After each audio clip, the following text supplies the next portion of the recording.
i'lamu ma'ashir ash-shabab, fahamuni enyi vijana, anna manzilata al-ukhuwa, nafasi ya udugu, manzilatun adhima, ni nafasi kubwa, kwa sababu watu wengi hawajali jambo la udugu. Nyinyi litizameni wale ndugu zenu ambao wameingia katika matatizo, washikeni mikono, wavuteni katika haki, wapeni nasaha na ishini nao kwa wema.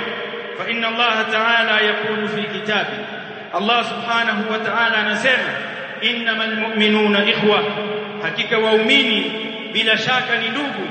Fa aslihu baina akhwaykum, wafanyieni sulhu baina ya ndugu zenu. Na Allah jalla wa ala anasema, fattaqullaha wa aslihu dhata bainikum, mcheni Allah tabaraka wa taala na tengenezeni dosari zilizoko baina yenu.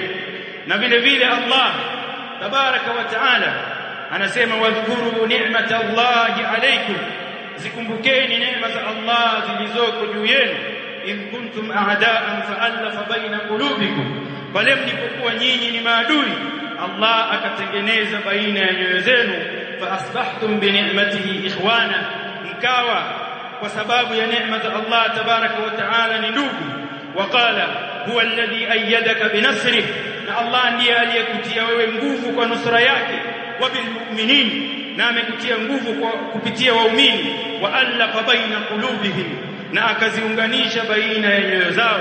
Lau anfaqta ma fil ardi jami'a, lau kama ungejitoa vilivyomo ardhini vyote, ma allafta baina qulubihim, usingeliweza kuziunganisha nyoyo zao. Walakin Allah allafa bainahum, lakini Allah tabaraka wa taala ameunganisha baina yao.